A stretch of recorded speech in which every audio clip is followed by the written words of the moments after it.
सर्वप्रथम महाकारुण्य सम्यक संबुद्ध को तिरवार वंदन करते हुए तदुपरांत परम पूज्य बोधसत्व बाबा साहब डॉक्टर भीमराव अम्बेडकर जी के प्रति कृतज्ञता का भाव प्रकट करते हुए तदुपरांत अपने सभी वरिष्ठ मंत्रीगणों को तिरवार अभिवादन करते हुए तदुपरांत श्रद्धावान उपासक श्रद्धावान उपासका और बच्चों आप सभी के प्रति मंगल मैत्री की भावना प्रकट करते हुए आज धम्मपद अट्ठगाथा के प्रवचन माला में द्वितीय भाग में से बाल बग्गों का वाचन चल रहा है। बाल बग्गों में एक गाथा है, गाथा नंबर 70। ये गाथा इस प्रकार है कि मासे मासे कुशज्ञेन बालो भूयत भोजनं नशो संघात धम्मानं कलंग अगते सोलसी। अर्थात इस गाथा का अर्थ है यदि कोई मूर्ख मनुष्य प्रतिमास कुशा घास के अग्रभाग से उठाकर भोजन करे तो भी वह धर्म ज्ञान के 16वें अंश के भाग के भी समान नहीं करता, उनकी समानता नहीं कर सकता। कोई भगवान बुद्ध ने यहाँ जो उपवास के बारे में कहा कि कोई एक केवल घास का तिनके पर कोई अगर भोजन करता है, मूर्ख आदमी केवल उसके सहारे जीता है, तो वह उसके द्वारा किया हुआ कर्म धर्म ज्ञान के 16वें अंश के बराबर भी नहीं है, उसके समानता नहीं कर सकता जिसको धर्म ज्ञान है। इस संबंध में भगवान ने एक कथा धम्मदेशना कही थी। यह धम्मदेशना वेणुवन में राजगृह में साधना करते हुए जम्बू का आजीवक को उद्देश्य करके कही थी। अतीत कथा इस प्रकार है कि प्राचीन काल में जब काश्यप सम्यक संबुद्ध का समय था, कोई ग्रामवासी गृहस्थ एक स्त्री के लिए विहार बनवाकर वहाँ उसे प्रतिदिन चारों प्रत्यों से संतुष्ट रखता हुआ उनकी सेवा करने लगा। वह स्त्री उनके घर में प्रतिदिन भिक्षा पाने जाने लगे। किसी दिन एक छीना सब भिक्षु दिन में भिक्षा करने हेतु उस कौटुंबिक के द्वार पर आए। कौटुंबिक ने उनको देखकर उनकी चाल ढाल से प्रसन्न होकर श्रद्धा पूर्वक घर में बुलाकर सत्कार पूर्वक भोजन कराकर कहा, बनते इस वस्त्र को रंगकर पहन लेना। कहते हुए एक वस्त्र देकर बोला, बनते आपके केश लंबे हैं, इन्हें धोने का साधन भी ला दूंगा तथा सोने के लिए एक मंच बनवा दूंगा। निरंतर उस घर में खाने वाला भिक्षु उस आगंतुक भिक्षु के ऐसे सत्कार से प्रसन्न नहीं हुआ तथा सोचने लगा कि जब कौटुंबिक इसको देखते ही ऐसा सत्कार कर रहा है, यह निरंतर यहाँ आकर भिक्षा करने वाले मेरा तो ऐसा कभी सत्कार नहीं करता। यह सोचता हुआ वह बिहार में पहुंचा और दूसरा आगंतुक भिक्षु भी उसी के साथ बिहार में जाकर प्राप्त वस्त्र को रंगकर पहनने लगा। उधर कौटुंबिक भी उसके बालों को धोने का साधन एवं मंच लाया। उसे एक तरफ बिछाकर उससे बोला कि बनते इसी पर सोया करें। यह कहकर उसने दोनों ही भिक्षुओं को दूसरे दिन के लिए भोजन का निमंत्रण दिया और चला गया। तब वह स्थायी बिच्छू उस आगुंतक बिच्छू के आसन पर जाकर उसे 4 प्रकार से निंदित करने लगा और यूं कहा कि आयुष्मान अपरिचित कौटुंबिक के घर में यूं निसंकोच भोजन करने से तो अच्छा है कि तुम मल खा लो। दूसरा, कौटुंबिक द्वारा केश प्रसाधन के उपयोग से तो अच्छा है कि तुम अपने केश तालपत्र के अग्रभाग से कतर डालो। तीसरा, अपरिचित कौटुंबिक के द्वारा दिए गए वस्त्र को पहनने से तो अच्छा है कि तुम नग्न रहो। चौथा, तथा उस कौटुंबिक द्वारा दिए गए मंच पर सोने से तो अच्छा है कि तुम नंगी भूमि पर ही सो जाओ। आगुंतक स्थिविर ने सोचा कि मेरे कारण इस मूर्ख बिच्छू को कष्ट न हो, यह सोचकर निमंत्रण अस्वीकार कर प्रातः काल ही उस विहार से स्वेच्छापूर्वक आगे चल दिया। वहाँ स्थायी निवास बनाकर रहने वाला बिच्छू भी प्रातः ही उठकर विहार के नित्य कर्म कर भिक्षा के समय, अरे अभी आगुंतक बिच्छू सोया हुआ ही है, संभव है कि घंटी का शब्द सुनकर जग जाए। उसने नाखून की नख से हल्के से घंटी पर प्रहार किया, मामूली सा घंटी बजाई और ग्राम में भिक्षा के लिए चल दिया। कौटुंबिक उपासक भी समस्त भोजन कर स्थिवरों के आगमन की प्रतीक्षा करता रहा। फिर निवासी बिच्छू को आते देखकर उसने पूछा कि बनते ये आगुंतक स्थिविर बिच्छू कहाँ हैं? निवासी बिच्छू ने कहा कि आयुष्मान, उनके विषय में मत पूछो, वे तो कल सायंकाल जब आप उनकी व्यवस्था करके लौटे तो वे अपने कमरे में प्रवेश होकर सो गए, अब तक सोए हुए हैं। मैंने प्रातःकाल उठकर बिहार में झाड़ू बहारू की, घड़ों में जल भरा, घंटी बजाई, ये सब शब्द भी उन्होंने नहीं सुने। यह सुनकर कौटुंबिक उपासक ने विचार किया कि आगुंतक का ईर्ष्यापत देखने से तो ऐसा नहीं लगा कि वो इतने समय तक सोने वाले होंगे। यह हो सकता है कि मैंने कल जो उनका सत्कार किया उसके कारण यह उनसे ईर्ष्या करता हुआ ऐसा कह रहा है। उसने उनसे भी कुछ अनुचित कह दिया होगा। वह अपनी बुद्धि से सब कुछ समझकर भी निवासी बिच्छू को सम्मान पूर्वक भोजन कराकर उनके धोए हुए पात्र में भोजन भरकर देते हुए उससे कहा कि यदि आपको मेरे पूज्य बंते जी मिले तो उनको यह भोजन दे देना। वह निवासी बिच्छू उस भोजन को लेकर सोचने लगा कि यदि वह आगुंतक ऐसा भोजन पाएगा तो उसके लोभ में बहुत दिन तक यहीं पड़ा रहेगा। यह सोचकर उसने मार्ग में ही वह भोजन फेंक दिया। स्थिविर के निवास स्थान पर जाने पर वे स्थिविर उसे दिखाई भी नहीं दिए। वह निवासी बिच्छू इतना सा दुष्कर्म करने के कारण 20,000 वर्ष तक पालन किए श्रमण धर्म को सुरक्षित न रख सका।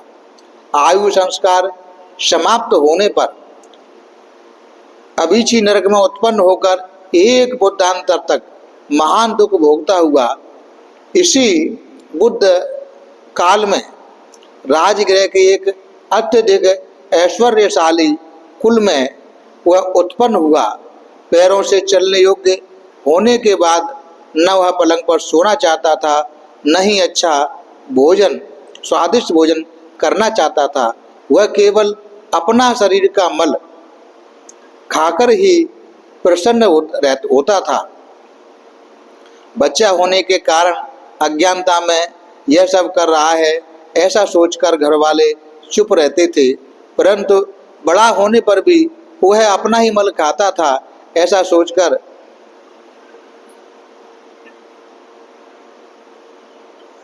वह भी वही करता था न कपड़ा पहनता था, अपितु नंगे रहने में ही वह प्रसन्न रहता था। भूमि पर ही सोता था, उसके शरीर का अपने शरीर का मल ही खाता था। तब उसके माता पिता ने विचार किया कि यह हमारे इस उच्च कुल के अनुरूप इसकी जीवन शैली नहीं है। यह तो उन निर्लज नग्न साधुओं में रहकर ही शोभित होगा। अतः वे उसे उन नग्न साधुओं के पास ले जाकर कहने लगे कि आप लोग इस बालक को प्रवचित कर लें, और इसे उन साधुओं को सौंप दिया। उन्होंने उसको प्रवचित कर लिया। प्रवज्ञा देते हुए उन्होंने उसको गल प्रमाण गड्ढे में डालकर उस पर तख्ते रखकर उनमें से उसके दोनों कंधों के समस्थल पर छिद्र रखकर वहां बैठकर ताड़ की गुठली के तीखे 2 टुकड़ों से उसके केस के नोच डाले तथा उसके माता पिता उन लोगों को दूसरे दिन का निमंत्रण देकर अपने घर लौट आए। दूसरे दिन उन आजीविकों ने उससे पूछा कि चलो ग्राम में चलेंगे। तो वह बोला, आप लोग जाइए, मैं तो यहीं रहूँगा। उनके बार बार कहने पर भी वह, जब उन्होंने देखा कि यह नहीं चलना चाहता, तो उसे वहीं छोड़कर वे गांव में चले गए। जब उसने देखा कि सब चले गए, आश्रम में कोई नहीं है, तो वह शौचालय का द्वार बंद कर नीचे उतरकर एक एक गिरास कर वहाँ पड़ा मेला खाने लगा। आते हुए वे आजीवक उसके लिए भोजन लेते आए, परंतु उसने वह नहीं लेना चाहा। बार बार कहे जाने पर वह बोला कि मुझे इस भोजन से कोई प्रयोजन नहीं है, मैं भोजन पा चुका हूँ। कि कहाँ पाए? कि यहीं पाया, और कहकर चुप हो गया। इस तरह दूसरे, तीसरे, चौथे दिन भी उन आजीविकों ने गांव में जाकर भिक्षा हेतु चलने के लिए बहुत कहा, परंतु उसने कहा कि मैं तो यहीं रहूँगा, और उसने गांव में जाना नहीं चाहा। तब उन आजीविकों ने विचार किया कि न तो यह प्रतिदिन भिक्षाटन के लिए गांव में चलने के लिए तैयार होता है, न यह इसके लिए लाया गया भोजन ही खाता है। पूछने पर कहता है कि यहीं पर खा लिया। वह क्या करता है, इसकी मार्गना करनी चाहिए। तब वे भिक्षा हेतु ग्राम में जाने लगे, तो उनमें से 1-2 आजीवक रुककर आश्रम में ही रह गए। वे पीछे जाते जाते वहीं छिप गए। जब उसने समझा कि सब चले गए, तब वह नित्य की भांति शौचालय में उतरकर मल खाने लगा। छिपे हुए दोनों उन्होंने उसे यह क्रिया करते हुए देख लिया तथा उसकी यह घृणित क्रिया दूसरे आजीविकों को भी बता दी। उसे सुनकर सभी आजीविकों ने सोचा कि यह तो बहुत अनुचित हो रहा है। यदि यह श्रवण गौतम के शिष्य जानेंगे कि आजीवक मल भक्षण करते हैं, तो वे समाज में हमारी अपकीर्ति फैलाने लगेंगे। यह हमारे लिए शोभास्पद नहीं होगा। अतः उन्होंने उसको अपने आश्रम से निकाल दिया। वह आजीविकों द्वारा आश्रम से निकाल दिए जाने के बाद किसी महाजन के घर बाहर निर्मित शौचालय के पास रखी हुई एक विस्तृत शिला चट्टान थी। उसके पास एक प्राकृतिक जलाशय था, उसी में वह शौचालय बना हुआ था। वह वहाँ जाकर रात्रि पर्यंत मल खाकर प्रातः जब महाजन के शौच के लिए आने के समय होता, तो वह एक हाथ से चट्टान का किनारा पकड़कर एक पैर उठाकर घुटने पर रखकर ऊपर वायु लेने के लिए अपना मुख खोलकर खड़ा हो जाता। एक दिन महाजन उसे देखकर उसके पास जाकर प्रणाम कर पूछने लगे कि बनते आप इस तरह मुंह खोलकर क्यों खड़े हैं? तो उसने उत्तर दिया कि मैं वायु भक्षी हूँ, मेरा कोई दूसरा भोजन नहीं है, मैं वायु खाता हूँ। और तो एक पैर पर रखकर घुटने पर क्यों खड़े हैं कि मैं उग्र तथा कठोर तप करने वाला साधक हूँ। मेरे दोनों पैरों के रखने पर पृथ्वी कांप उठती है, अतः एक पैर उठाकर जानु पर रखकर खड़ा हूँ। मैं रात दिन इसी तरह खड़ा रहकर समय बिताता हूँ, न बैठता हूँ न लेटता हूँ। साधारण मनुष्य शीघ्र ही दूसरों की बातों पर विश्वास कर लेते हैं। इसलिए उस महाजन ने कहा कि अरे, ऐसे ही तपस्वी होते हैं, हमने तो ऐसे तपस्वी पहले कभी नहीं देखे। अंग एवं मगध देश के रहने वाले नागरिक इकट्ठे होकर वहां पहुंचकर उसका अत्यधिक सत्कार करने लगे। मैं तो वायु मात्र का भोजन करता हूँ, दूसरा कोई आहार नहीं लेता। दूसरा आहार खाने पर मेरी तपस्या क्षीण हो जाएगी। उनकी लाई हुई कोई भी वस्तु नहीं लेना चाहता था। इस पर दर्शक कहते कि बनते हमारा नाश न करें, आप जैसे घोर तपस्वी द्वारा हमारी लाई गई वस्तुओं का उपभोग करने पर हमारे लिए बहुत हितकर एवं सुखकर होगा। अतः वे उन वस्तुओं के उपभोग करने हेतु याचना करते थे, परंतु उसको अन्य कोई आहार रुचिकर नहीं लगता था, अच्छा नहीं लगता था। नागरिकों के द्वारा बहुत याचना करने पर वह व्यग्र होकर उनके द्वारा लाए गए सर्पी फानित आदि मधुर पदार्थों में से कुछ को कुशा घास के अग्रभाग से जिब्या पर रखकर कहता कि बस बस जाओ, इतना ही तुम्हारे लिए हित सुख के लिए बहुत होगा। इस तरह वह 55 वर्ष तक नग्न रहता हुआ, मल खाता हुआ, केशों का लुंजन करता हुआ, भूमि पर शयन करता हुआ अपना समय बिताता रहा। भगवान बुद्धों का प्रातः उठकर प्रतिदिन करुणा भाव से लोक का अवलोकन क्रम निरंतर चलता रहता था। अतः एक दिन भगवान प्रातःकाल लोक का अवलोकन कर रहे थे। यह जम्बू का जीवक उनके ज्ञान जाल में आ गया। भगवान ने उसके विषय में सोचा कि इसका क्या भविष्य है। उन्होंने आवर्जन द्वारा उसका प्रत संविदाओं के साथ अर्हत प्राप्ति का आधार देखा, तो उन्होंने पाया कि मैं इसे एक गाथा सुनाऊंगा। इसके प्रभाव से इसके साथ साथ 84 पहाड़ियों में धर्म उद्वेग जागेगा। इस कुल के साथ अन्य जिज्ञासुओं का भी लाभ होगा। यह जानकर दूसरे दिन भगवान राजगृह में भिक्षा कर्म से निर्वृत्त होकर आनंद से बोले कि आनंद जम्बू का जीवक के पास चलेंगे। बनते क्या आप ही जाएंगे कि हाँ, मैं ही जाऊंगा। ऐसा कहकर भगवान सूर्य की छाया ढलते समय उसके पास पहुंचे। देवताओं ने विचार किया कि आज भगवान सायकाल में जम्बू का जीवक के यहाँ जाएंगे। यह तो गंदा है, मल मूत्र आदि धतुवन आदि से भरे स्थान पर चट्टान पर रहता है, अतः वहां सफाई होनी चाहिए। इसलिए वर्षा हो गई। यो उन्होंने अपने प्रभाव से तत्काली वर्षा कर दी, अतः उस वर्षा से वह चट्टान निर्मल हो गई। तब उस पर 5 रंगों वाले पुष्पों की व्यवस्था की। तब भगवान सायकाल जम्बू आजीवक के पास गए और उसको कहा, जम्बुक, यूं नाम ग्रहण पूर्वक पुकारा। जम्बुक ने कहा, कौन दुष्ट मुझे नाम लेकर पुकार रहा है? यह सोचते हुए पूछा, कौन है? कि मैं एक श्रवण हूँ। क्या चाहते हो माँ श्रवण? कि मुझे आज एक रात्रि पर्यंत यहाँ रहने के लिए स्थान दे दो। कि नहीं माँ श्रवण, यहाँ रहने के लिए कोई स्थान नहीं है। जम्बुक, ऐसा न करो, एक रात्रि मात्र मुझे यहाँ रहने दो।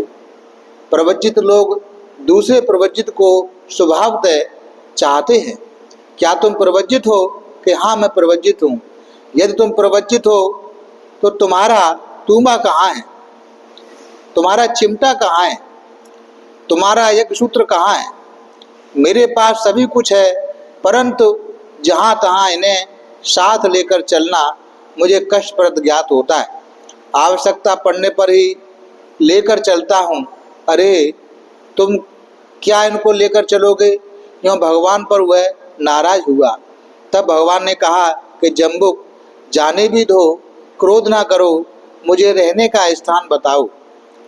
तब वो कहता है कि महाश्रवण, यहाँ रहने का कोई स्थान नहीं है।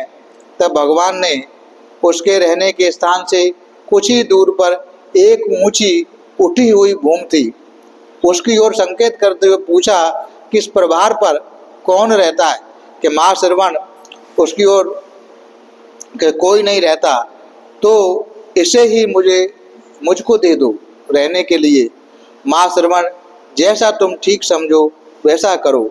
तब भगवान ने उस प्रभार पर अपना आसन बिछाकर बैठ गए। प्रथम पहर में चारों महाराज एक देवता चारों दिशाओं को अभिभाषित करते हुए भगवान की सेवा में आए। जम्बूक आजीवक ने वह प्रकाश देकर विचारा, यह कैसा प्रकाश है? मध्यम प्रहर में देवराज शक्र भगवान की सेवा में आए। जम्बूक ने तब भी विचार किया कि अब यह कौन आया। पश्चिम प्रहर में महाब्रह्मा समस्त अरण्य को प्रकाशित करते हुए वहां आए, तो एक अंगुल से एक लोक धातु को तथा 2, 3, 10 अंगुलियों से 10 लोक धातुओं को प्रकाशित करने का सामर्थ्य रखते थे। जम्बुक ने उनको भी देखा, सोचा यह कौन है। यूँ उद्विग्न होकर जम्बुक प्रातः ही भगवान के पास पहुंचा तथा उनका मैत्रीपूर्ण स्वागत करते हुए एक तरफ बैठकर पूछने लगा कि महाश्रवण, तुम्हारे पास चारों दिशाओं को आलोकित करते हुए रात्रि में कौन आए थे? तब वो भगवान कहते हैं कि चातुर महाराज जी देवता किस कारण से आए थे? कि मेरी सेवा करने के लिए। कि आप उन चतुर महाराज के देवों से भी बड़े हैं? कि हाँ जम्बुक, मैं उन महाराजाओं से भी विशेष राजा हूँ। फिर मध्यम याम में कौन आया था? कि देवराज शक्र। जम्बुक, वह किस कारण से? कि वह भी मेरा सेवा हेतु आया था। तो क्या आप देवराज शक्र से भी बढ़कर हैं? उस शक्र से भी ऊंचे हैं? वह शक्र तो मेरे इस परिचारक सामने के समान है, जो रोग के समय मुझे पथ्य याद देता है। अच्छा, अंतिम पहर में कौन आया था, जिसके आने पर समस्त अरण्य प्रकाशमान हो गया, जिसको लोक में ब्रह्मांडात सभी कहकर प्रणाम करते हैं, वही महाब्रह्मा थे। तो क्या आप उन महाब्रह्मा से भी उच्चतर हैं? कि अवश्य जम्बुक, मैं ब्रह्मा से भी विशेष हूँ। आश्चर्य है महाश्रवण, मुझे यहाँ रहते 50 वर्ष हो गए, मेरी सेवा में तो कोई देवता नहीं आया।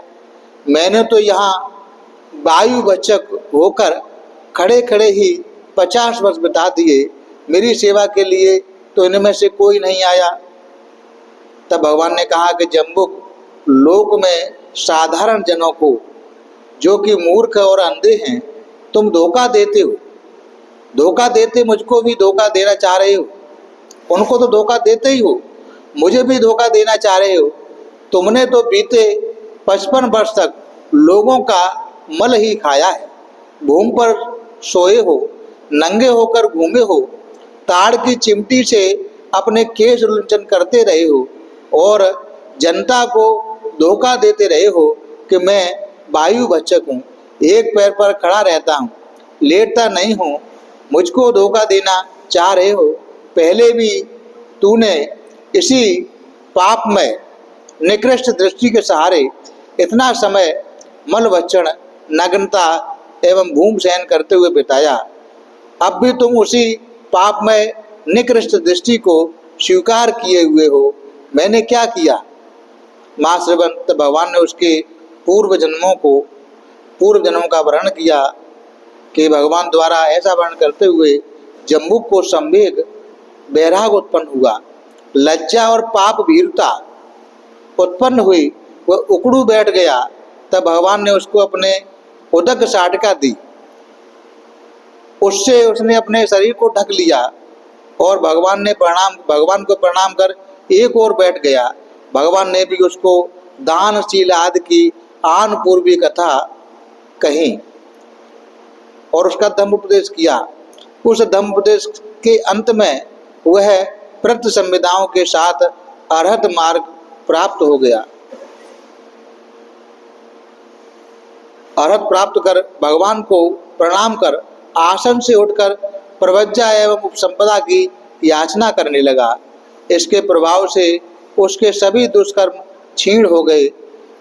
इसने उस क्षीणा सब माँ स्थिविर को, जो इन 4 निंदात्मक बातों से लज्जित किया था, तभी यह माँ पृथ्वी 3 गपुति पर्यंत ऊपर उठी और तत्काल अभीची नरक में गिर पड़ा।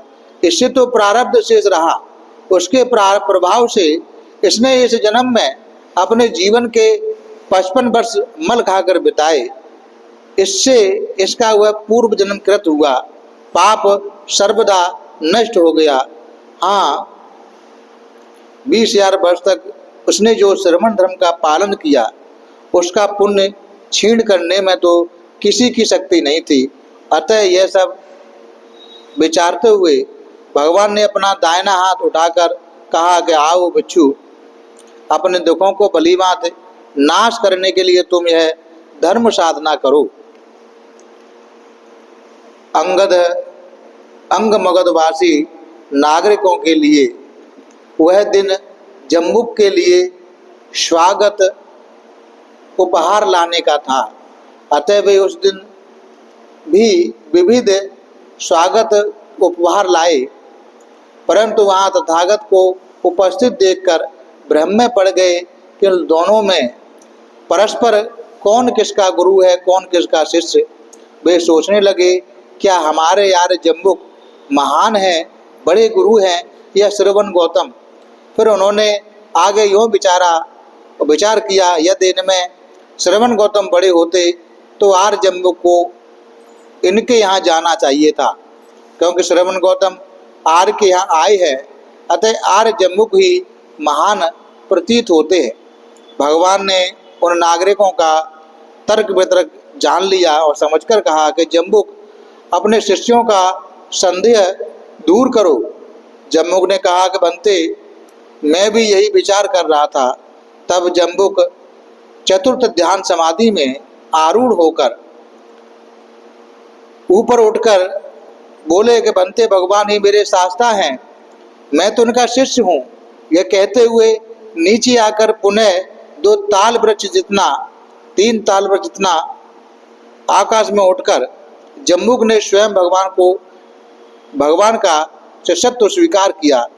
यह देखकर नागरिकों ने भगवान की प्रशंसा की। अहो, बुद्ध तो आश्चर्यमय है एवं अनुपम गुण संपन्न है।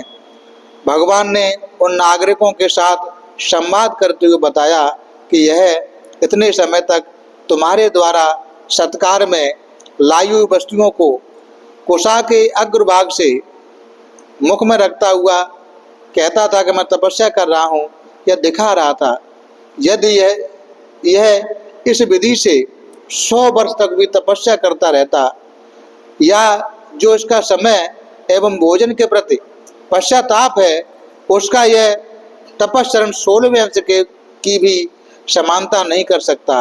इस तरह घटना की तुलना करते हुए भगवान ने धर्म उपदेश करते हुए यह गाथा कही, मासे कुशज्ञेन बालो भूयत भोजनं न तो संघात धम्मानं कलंग गति सोड़ती।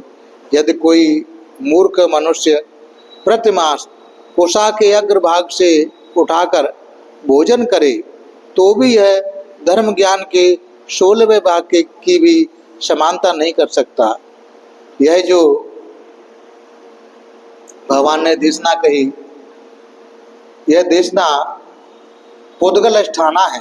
इसका अर्थ यह है कि यह जो तपश्चर्या पूर्ण करते हुए 100 वर्ष की चेतना है, या जो संघात धर्मों के समय एवं भोजन का पश्चाताप के साथ न खाने वाली चीज़ों की एक वक्त छेदन उस चेतना से बहुत समय तक रहती है, वह चेतना 16वें अंश की भी समानता नहीं कर सकती।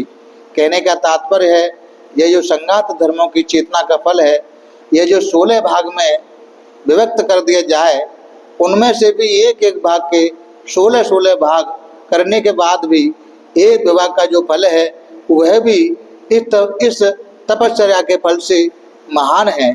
इस देशना के प्रभाव से वहाँ 84,000 प्राणियों को धर्म संवेग प्राप्त हुआ। यहाँ भगवान ने बताया उस जम्बुक के बारे में, उसको उद्देश्य करके गाथा कही। जो जम्बुक था पहले भिक्षु था, काफी सालों तक भिक्षु जीवन जिया कश्यप बुद्ध के समय में। और वहाँ एक अरहतवंती जी आए जो मुक्त अवस्था को प्राप्त थे। उस जो जम्बुक पहले भिक्षु था उसके को उपासक थे जो उनकी सेवा करते थे, वहीं भोजन करते थे। तो उपासक श्रद्धावान थे, आगंतुक भिक्षुओं की चर्या देखकर उन्होंने उसकी सेवा सत्कार किया। तो उस निवासी भिक्षु को बुरा लगा और उनके बारे में तमाम प्रकार की 4 बातें कही थी। तो अरहत के बारे में बुरी भावना रखने वालों के कारण यह अनंत जन्मों तक जो 4 बातें कही उसी के लिए लागू हुई। मल खाने वाला हुआ, जमीन पर सोने वाला हुआ, नग्न रहने वाला हुआ, और यह अनंत जन्मों तक भोगा। भगवान के काल में भगवान ने उसको अपने ज्ञान विवेक से देखा, प्रज्ञा बोधि से, और उसे रास्ता दिखाया। क्योंकि पहले की पुण्य पारमी थी, अकुशल कर्म था, उसके कारण मल खा रहा था, नंगा रह रहा था, घूम बस हो रहा था, लेकिन बहुत सारा पुण्य संचय था। एक अरहत का प्राप्ति का भगवान ने साधन देखा तो उसके पास पहुंच गए और उसे सदमार्ग दिखाया। भगवान ने यहाँ कहा कोई व्यक्ति इस प्रकार की तपस्या करता है, 100 वर्ष तो करे, तो भी वह जब किसी को ज्ञान होता है उस ज्ञान के 16वें भाग के बराबर भी नहीं है। तो यह जो हमें इस गाथा से यह शिक्षा मिलती है कि हमको अंध भक्ति वाला मामला है, अंधश्रद्धा वाला मामला है, उससे बचना चाहिए। कल एक बनते यहाँ थे, उन्होंने एक प्रश्न उठाया था, क्या किताब में ये लिखा है वो सही है? 9 करोड़ आदमी, 18 करोड़ आदमी कैसे हो सकते हैं? लोग कैसे हो सकते हैं? 20,000 तक आदमी कोई कैसे जी सकता है? ये बहुत सारी बातें उठाई। तो हमने पहले भी कहा था, फिर भी बताते कि हमें उस कहानी से अगर कोई शिक्षा मिल रही है, कल्याणकारी शिक्षा मिल रही है, तो उसकी ओर ध्यान देना है। वो सारी चीज़ें कल्पना आश्रित हो सकती है, हम मान सकते हैं कि ये आदमी ऐसा नहीं हो सकता वर्तमान समय के आधार पर, लेकिन जब अतीत काल में जाएंगे तो समझ में आएगा। अध्ययन करते करते, जैसे कि आज के वैज्ञानिकों ने इस प्रकार की खोज की कि चंद्रमा पे गए तो चंद्रमा पर उन्होंने देखा कि 14 दिन रात का यहाँ 1 दिन रात होता है। उनका अपना विज्ञान, जो वैज्ञानिक है उन्होंने पता किया, और भगवान ने पहले ही बता दिया बहुत सारी बातों को। तो भगवान बहुत बड़े वैज्ञानिक, प्रथम वैज्ञानिक थे। तो उसकी उनकी बातों पर जो कही गई है, तो अगर उसको वो हमारे ज्ञान पर कसौटी वह खरी नहीं उतरती है, तो उसको एक साइड में रखकर अगर शिक्षा से कोई हमें सीख मिलती है, संदेश मिलता है, तो उस पर ध्यान देने की ज़्यादा आवश्यकता है। उन्होंने केवल उसको पकड़ा, उसको नहीं पकड़ा कि मूर्ख लोग कितना ही मतलब वो बच्चे उसे परिणाम भोगना पड़ता है। तो हमें क्या पकड़ने की आवश्यकता है, क्या सीखने की आवश्यकता है, इस बात पर ध्यान देना ज़्यादा आवश्यक है। अगर शिक्षा कल्याणकारी है तो शिक्षा को ग्रहण किया जाए। बहुत सारी कहानियाँ हैं भगवान बुद्ध की, जहाँ तक कहानियाँ 547 कहानियाँ हैं, उसमें जीव जंतु बोलते हैं मनुष्य की भाषा में, पक्षी बोलते हैं, जानवर बोलते हैं, घास बोलती है, पेड़ बोलते हैं। अगर कोई कहे ऐसे कैसे हो सकता है, पक्षी कैसे मनुष्य की भाषा बोल सकते, जानवर कैसे मनुष्य की भाषा बोल सकते, सत्य है, नहीं बोल सकते। लेकिन शिक्षा हमको क्या मिल रही है उससे? क्या हमको कोई सीख मिल रही है कि नहीं मिल रही है? सीख मिल रही है तो सीख को ग्रहण करना। तो जितनी भी कहानियां हैं प्रेरणा देने के लिए हैं। कोई इस बात पर विश्वास करे कि लंबी उम्र के बारे में या भूत प्रेत के बारे में ना करे, उसके लिए महत्व की बात नहीं है। महत्व शिक्षा को देना चाहिए, सीख को देना चाहिए। जो हमको सीख जिस गाथा से, कहानी से मिलती है, तो सीख को ग्रहण करने का काम करना चाहिए। एक और भगवान बुद्ध ने गाथा कही, नहीं पापं कथं कम्मं सज्जु खीरं व मुच्यति दहंतं वाल मनवेति भस्मं छन्नो व पावको। इस गाथा का अर्थ है कि किया हुआ पाप कर्म शीघ्र ही विकार प्राप्त कर पाता है। जैसे दूध तत्काल विकृत नहीं होता, परंतु वह पाप कर्म भस्म से आवृत हुए अग्नि के समान उस पापी मूर्ख का पीछा करता रहता है। यह जो धम्म देशना भगवान ने वेणुवन में राजगृह में साधना करते हुए एक अहिप्रेत को उद्देश्य करके कही थी, यहाँ भी एक अहिप्रेत का जिक्र आया है। महामोगल्यान एक दिन 1000 जटलों से घिरे हुए आयुष्मान लक्षण एवं महामोगल्यान स्थविर कि आज राजगृह में भिक्षाटन करेंगे, यह संकल्प कर गृहकूट पर्वत से उतरे। उनमें आयुष्मान महामोगल्यान स्थविर ने एक अहिप्रेत को देखकर मुस्कराए। तब लक्षण स्थविर ने उनसे पूछा कि आयुष्मान आप मुस्कुराए क्यों? आयुष्मान लक्षण, यह प्रश्न करने का उचित समय नहीं है। भगवान के सामने तुम मुझसे यही प्रश्न कर सकते हो। स्थविर ने उत्तर दिया। यों राजगृह में भिक्षाटन कर वे दोनों जब भगवान के सम्मुख पहुंचे, तो लक्षण व स्थविर ने पुनः अपना वही प्रश्न महामोगल्यान स्थविर से पूछा। तब स्थविर ने कहा कि आयुष्मान, मैंने एक प्रेत देखकर मुस्कराया था। उसका आकार ऐसा था कि मनुष्य के सिर की तरह उसका सिर था, परंतु शेष शरीर सर्प की तरह था। इस तरह वह 25 योजन लंबा था। उसके सिर से निकली हुई अग्नि समान ज्वाला पूंछ तक जाती थी और पूंछ से निकली हुई पीछे फैल जाती थी, सिर तक पहुंचती थी। कभी मध्य भाग से निकलकर दोनों भागों में फैल जाती थी, तो कभी दोनों पासों से निकलकर मध्य शेष पर पहुंच जाती थी। संसार में 2 प्रेतों का शरीर ही 25 योजन लंबा था। शेष प्रेतों का शरीर तो केवल 3 गपबूती जितना ही होता है। यह एक अहिप्रेत था। दूसरा काक प्रेत का शरीर 25 योजन था। उन दोनों में यह अहिप्रेत है। काक प्रेत कथा में महामोगल्यान ने काक प्रेत को अपना कर्म फल भोगते हुए उसका पूर्व कर्म पूछते हुए गाथा कही थी कि तेरी 5 योजन लंबी जीभ है, सिर 9 योजन लंबा है तथा तुम्हारा यह शरीर लंबाई में 25 योजन तक फैला हुआ है। तुमने ऐसा क्या दुष्कर्म किया था जिसके कारण यह घोर कष्ट पा रहे हो? प्रेत ने इसका उत्तर दिया कि भंते मोगल्यान, मैंने महर्षि काश्यप के समय संघ द्वारा लाया गया भोजन चुरा चुरा कर बहुत खाया था। यह गाथा कहकर उसने अपने पूर्व जन्म की कथा यों सुनाई कि भंते काश्यप बुद्ध के समय बहुत से भिक्षु ग्राम में जाकर भिक्षाटन करते रहते थे। मैं वहाँ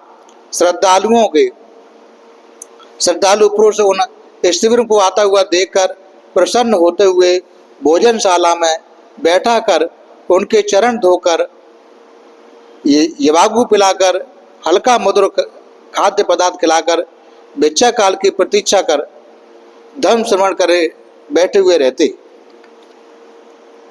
धर्म कथा श्रवणांतर स्थविरों के पात्र लेकर उनमें से अपने अपने घर से अग्रसर युक्त विविध खाद्य पदार्थ लाए थे, तब मैंने खोया बनकर आसनशाला के छत पर छिपकर बैठा हुआ उसे भात को लाया हुआ जाता हुआ देखकर एक पुरुष के पात्र से 3 बार चोंच भरकर अपना पूरा मुंह भर लिया। वह खाद्य पदार्थ न तो संघ की संपत्ति थी, न संघ को नियत कर दिया गया था, न भिक्षुओं के लिए हुए में वह अवशेष था। यह तो उपासकों द्वारा अपने अपने घरों से ले जाकर उनके खाने योग्य था, केवल संघ को उद्देश्य करके लाया गया था। इसमें मैंने 3 भाग खा लिए। यही मेरा पूर्व जन्मकृत दुष्कर्म था। यही मैं अपने देहावसान के बाद कर्म विपाक से दुख भोग कर यहाँ प्रारब्ध शेष रहते ग्रहकुट पर्वत पर काक प्रेत होकर उत्पन्न हुआ और कष्ट भोग रहा हूँ। यहाँ अप्रेत को देखकर मैं मुस्कुराया। स्तवीर ने यह कहा कि स्तवीर के इस कथन का साक्षी बनकर भगवान ने इस प्रकरण को आगे बढ़ाया। बोले कि भिक्षुओं, महामोगल्लान सत्य ही कह रहा है। मैंने भी संबोधि प्राप्ति के दिन इसको देखा था, परंतु मैंने लोगों से इसकी चर्चा इसलिए नहीं की कि लोग मेरी कही बात का विश्वास नहीं करेंगे तो उनके लिए अहितकर होगा। यह मेरे न कहने में परानुकंपा ही कारण था। महामोगलन द्वारा देखे गए व्रतों के विषय में भगवान का साक्षी होना वर्णित है। यहाँ तक साक्षित भी उसी का प्रकार है। यह सुनकर भिक्षुओं ने पूर्व जन्म का व्रत सुनना चाहा तो भगवान ने उनको वर्ण किया। अतीत काल में वाराणसी नदी तीर पर किसी प्रत्येक बुद्ध की पर्णशाला बनी हुई थी। वह वहाँ साधना करता हुआ निबद्ध भिक्षा के लिए नगर में जाता। नागरिक भी प्रातः साय गंध पुष्प आदि हाथ में लेकर प्रत्येक बुद्ध की सेवा में आते थे। वाराणसी वासी किसी नागरिक ने उस गमनासन मार्ग पर खेत बनाकर उसमें हल जोत दिया। प्रातः सायकाल उस प्रत्येक बुद्ध के दर्शन करने हेतु उस मार्ग से जाते हुए खेत को पैरों से रौंद देते थे। किसान ने उन लोगों को ऐसा करने से निरंतर रोकता रहता था, परंतु वह उनको एकांत तक रोक नहीं पाता। तब उसके मन में विचार आया कि यदि यहाँ इस प्रत्येक बुद्ध की यह कुटी न होती तो मेरा खेत लोगों द्वारा यूं न रौंदा जाता। उसने यह सोचकर किसी दिन प्रत्येक बुद्ध जब भिक्षाटन हेतु नगर में गए होंगे तो पीछे से उसने उस प्रत्येक बुद्ध की उस कुटी में रखी हुई उपयोगी वस्तुएं तोड़कर उस कुटी में आग लगा दी। प्रत्येक बुद्ध वहां आकर कुटी को जला हुआ देखकर कहीं और चले गए। उधर नागरिकों ने भी वहां आकर कुटिया को जले हुए देखा तो उनको चिंता हुई कि प्रत्येक बुद्ध कहाँ गए। उन नागरिकों में से खड़े हुए उस किसान ने कहा कि यह पर्णशाला मैंने जला डाली है। तब नागरिक उस पर नाराज होकर बोले कि इस पापी को पकड़ो, इसी के कारण अब हमें उन प्रत्येक बुद्ध के दर्शन नहीं हो पाएंगे। यो लाठी डंडा पत्थर आदि से उसको पीट पीट कर मार डाला। तब वह गिरकर मर गया और उस दुख भोगता हुआ प्रारब्ध शेष रहते ग्रहकुट पर्वत पर अहिप्रेत बनकर उत्पन्न हुआ। भगवान ने उस अहिप्रेत का पूर्व कर्म बताकर यह उपदेश किया कि भिक्षुओं, वह पाप कर्म दूध के समान है। जैसे दूध गौ के स्तनों से निकलते ही दही में नहीं बदलता, उसी तरह कर्म किए जाने के बाद तत्काल ही फल नहीं लगता, परंतु जब फल देने लगता है तो उसके कारण इसी तरह कठिन दुख भोगना पड़ता है। यूँ घटना का क्रम मिलाते हुए भगवान ने धर्म उपदेश दिया और वह गाथा कही, नहीं पापं कतं कम्मं सज्जु खीरं व मुच्यति दहंत बाल मनवेति बसंजन्नो पाय पोती। यानी किया हुआ पाप कर्म शीघ्र ही उसका फल नहीं मिलता। जैसे दूध से तत्काल दूध नहीं बिगड़ता, दही नहीं बनता, परंतु जब पाप कर्म पकता है तो उसका फल मिलता है तो उसे महादुख होता है। इस प्रकार भगवान ने वह देशना को सुनकर तो बहुत सारे लोग सोतापत्ति फल को प्राप्त हुए। यानी पाप कर्म से मनुष्य को बचना चाहिए, सावधान रहना चाहिए। आज आप लोगों ने बहुत ही श्रद्धापूर्वक वर्षा काल के पावन पुण्य अवसर पर समय निकालते हैं। अपने गृहस्थ जीवन के जो गृहस्थ जीवन का व्यस्त समय होता है, बिहार में आते, वंदना लेते हैं, शील ग्रहण करते हैं, धम्म देशना सुनते हैं, इस प्रकार बहुत सारे पुण्य संचय करते हैं। ये सभी पुण्य आप लोगों के जीवन में सहायक हों। ये सभी पुण्य के बल से आप लोगों के जीवन से सारे प्रकार की आपत्ति विपत्ति, सारे प्रकार की विघ्न बाधा दूर हो, धन संपत्ति की वृद्धि हो, आप सभी लोग सुखी और निरोगी रहे। और जो भी हम लोगों ने पुण्य संचय किए हैं, ये सारे पुण्य हम संसार के सारे प्राणियों को वितरण करते हैं। इस पुण्य के प्रभाव से संसार के सारे प्राणी दुख मुक्त हों, भय मुक्त हों, रोग मुक्त हों। संसार के सारे प्राणियों को कर्म फल के प्रभाव से मुक्त होकर निर्वाण गति को प्राप्त हों।